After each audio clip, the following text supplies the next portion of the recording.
So this video is on probability and it's on relative frequency and expectation. So the aims are to calculate probabilities of events happening. So it might have a table and we need to figure out the missing probability. It might just give us some words and then we've got to figure out the missing probabilities, but we need to always do that in order to calculate expectation of stuff happening. To use probability to calculate the number of times we expect something to happen. So once we know the probability of it, we can figure out an estimate, because we don't know exactly how many times it will happen, of something occurring. And then we have our key points. So the first one is you always need to remember that probability adds up to 1, so that we can find those missing probabilities.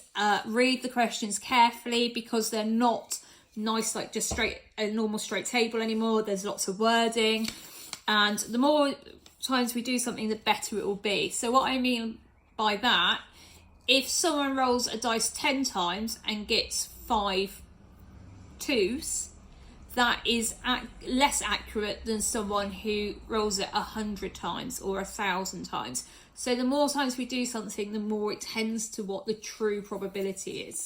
Okay, that one has come up recently. So in the old days, we used to have a nice example like this. So this is a probability from a table. I'm going to ignore part B for the moment. So this is the probability from a table and relative frequency from a table. So a biased dice is rolled once. The table shows probabilities that the dice will land on 1, 2, 3, or on 4, or on 5, or on 6. Now, work out the probability that the biased dice will land on 5. So we need a key point, and this is biased. If something is biased, it will land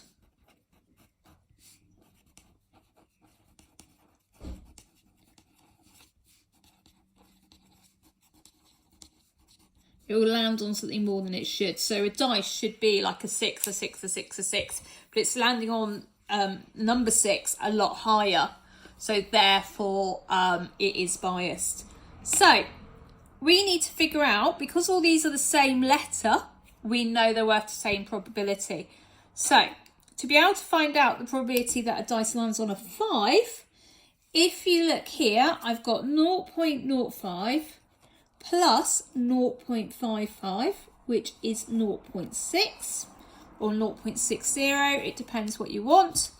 And so therefore, what is left is 1 minus 0.60, which is 0.40. You must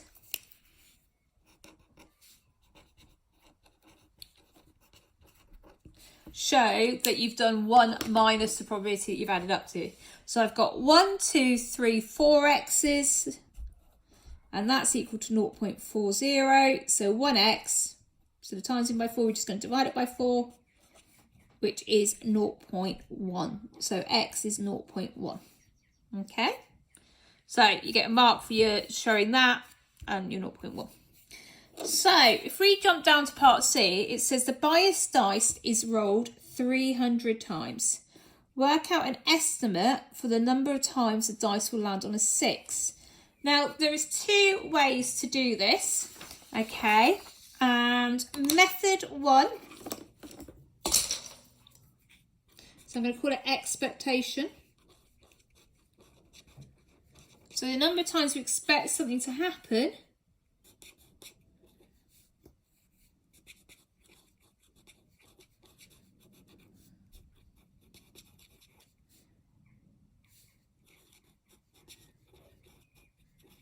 is just the probability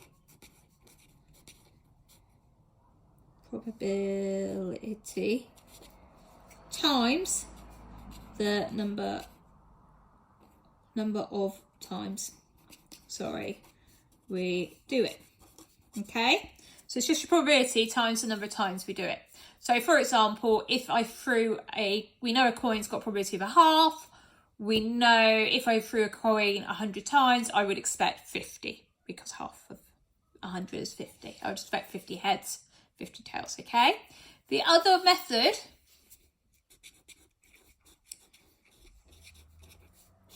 is equivalent fractions. Okay, so I'm going to look at both these methods for this question. So we know it's going to happen 300 times and we want it to think about landing on a 6. So here, the probability of a 6 is 0.55. So the number of 6s we would expect, and this is method 1, is equal to your probability, which is 0.55, times the number of times we're going to roll it. Well, this case it's 300. And so you'd get your calculator.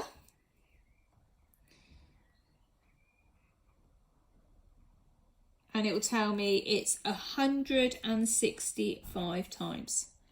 Okay, so this is where you do your probability times the number of times you're doing it. My method 2, and it kind of works a bit better for non-calculator, is where we use equivalent fractions. So we know that the probability it lands on a 6 is 0.55. So that is 55 out of 100 times we'd expect it to land on a 6. Okay, so therefore, if I wanted to use equivalent fractions, to get to 300, I just need to times that by 3. So if I times that by 3, so 3 lots of 50 is 150, 3 lots of 5 is 15, so it's 165 out of 300. So that's why we'd expect it to do it 165 times. So you either do your probability times the number of times you're going to do it, or you just use equivalent fractions. So for example, 0.1 is the same as 0.10, which means we would expect it 10 times out of 100. Okay, so it's kind of using either or, whatever suits you. It's not a problem. You'll always get the same amount of marks. So that used to be the nice oldie style one. It's now become a bit different. So this question appeared in one of the pilot papers, and it says a company sells dishwashers. The probability the dishwasher will have a fault in its first year is 0.05. Last year, 200 dishwashers were sold, had a fault in their first year. Work out an estimate for the number of dishwashers sold last year that did not have a fault. So, the probability it had a fault, can't even spell, is 0.05, and we know that is equal to 200 dishwashers. Okay, so therefore, if we wanted to figure out, I'm just trying to think the easiest way to do this. We want to figure out how many dishwashers sold did not have a fault. Now, if we know that probability adds to 1,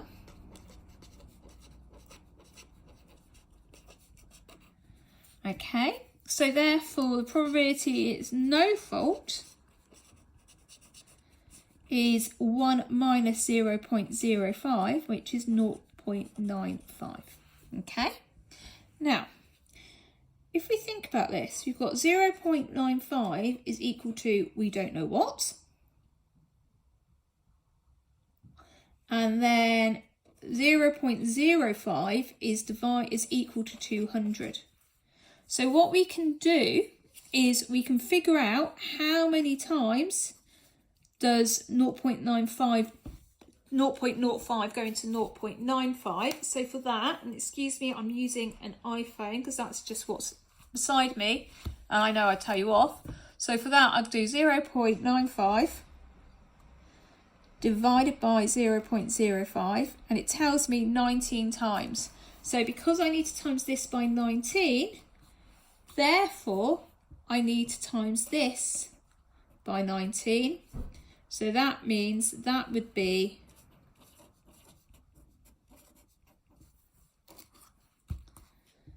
3,800. Yeah, so 3,800. So it's kind of using what we know. That's quite a horrible question, but I will make sure I write some like that so you can all think, oh my God, what's she doing there? So my third example, moving on. There are counters in a bag, there always is. The counters are red, white, blue or green. There are 12 red counters in the bag, so we know there's 12 red. A counter is taken random from the bag and put back into the bag. Show the table, shows probabilities. Yep. Calculate the number of counters in the bag. So, I only know there's 12 red counters, so I need to calculate the probability of a red counter. So, we know that probabilities add up to 1. I don't know why I'm writing in purple. So, if I do 0.4, if it's to 2 decimal places, I always like to add my second 0, so it just makes it easier. Plus 0.25 plus 0.15, 4, 5, 6, 7, 8, 0.80. So we know that the probability that it's a red is 1 minus 0.80, which is 0.20. Okay, so we need to figure out, we know that we need to figure out the number of counters in the bag. Okay, this is 4 marks.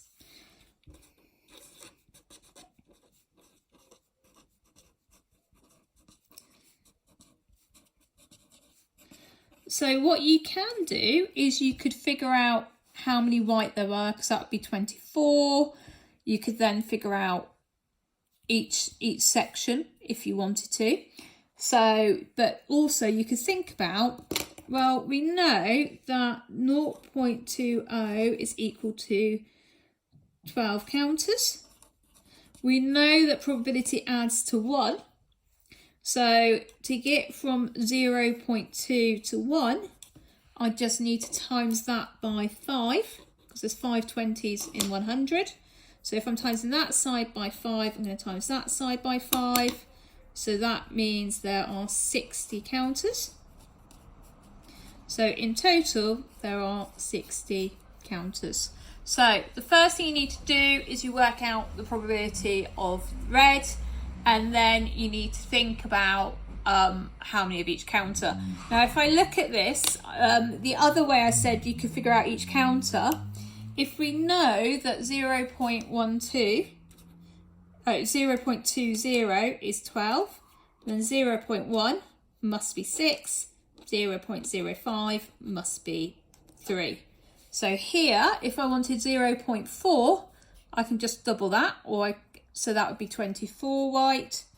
And then here for 0.25, well, it's 12 plus 3, which is 15. And then for 0.15, 6 plus 3 is 9.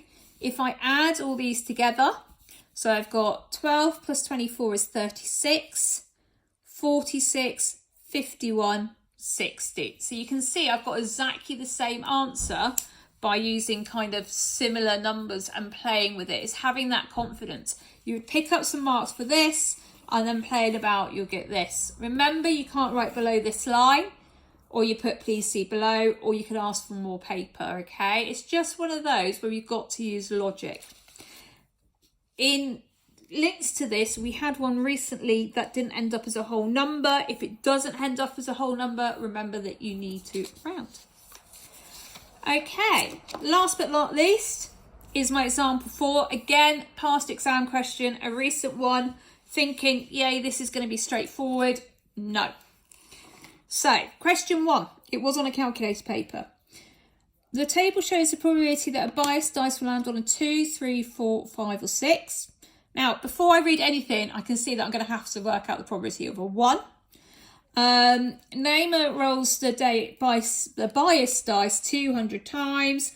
Work out an estimate. Remember, it's only an estimate because we can't say exactly how many times that the dice will land on a 1 or on a 3. So by that, it means I don't care if it lands on a 1 or a 3. It's going to count, okay? So, again, 2 ways of doing this. but the first thing we need to figure out is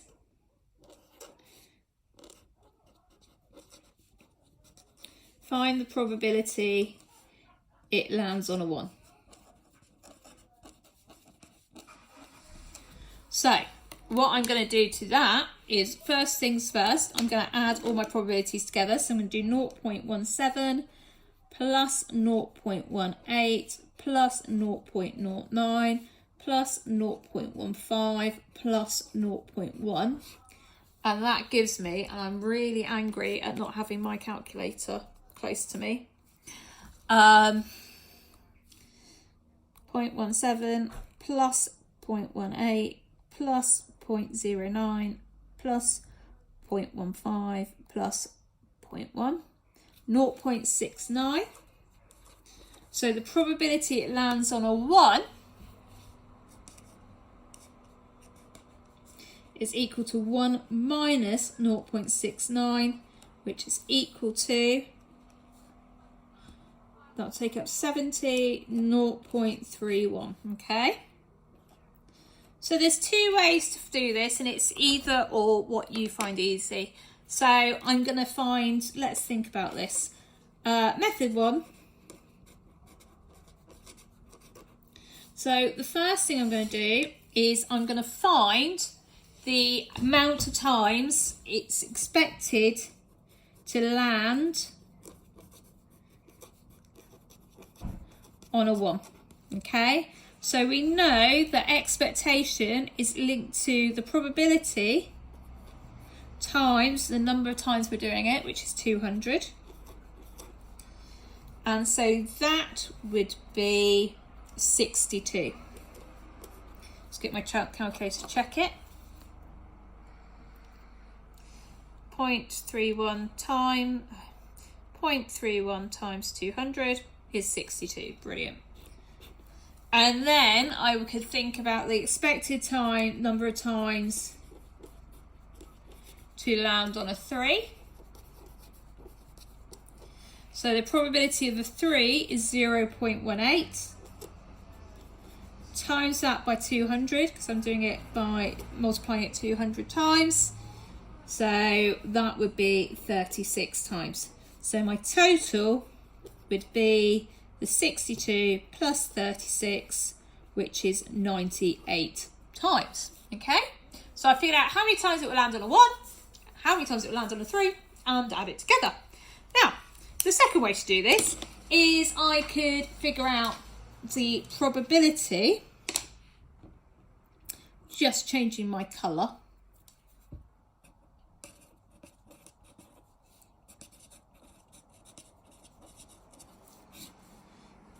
It lands on a 1 or 3. So the probability of a 1 or 3, and that's equal to the probabilities added together. So that's 0.31 plus 0.18, which is equal to 0.49. Okay, so the probability is equal to 0.49, which is the same as 49 out of 100. Which is 98 out of 200, but in this case, I'm going to just do my expected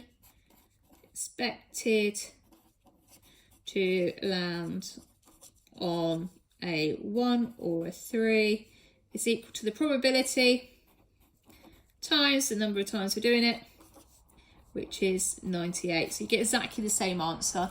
If I decided to use fractions, again, you know, as I said before, different colour was. As I said before, you know, 0.49 is, can you see that? 49 out of 100. So therefore, if we're doing it 200 times, I've just got to double it, which is 98 out of 200. And again, you get to your 98. So there's lots of ways to do it, but you've just got to make sure you give it a go. These are key questions. So the first thing I did was I calculated the probability it landed on a 1. The second thing I did is I could either calculate the probability, how many times it would land on a 1, how many times it would land on a 3, and add them together. Or I can calculate the combined probability and then the estimate, and I can do that by multiplication or just using fractions. Okay, so you will get to the same answer. And that is all you need to know about relative frequency and expectation.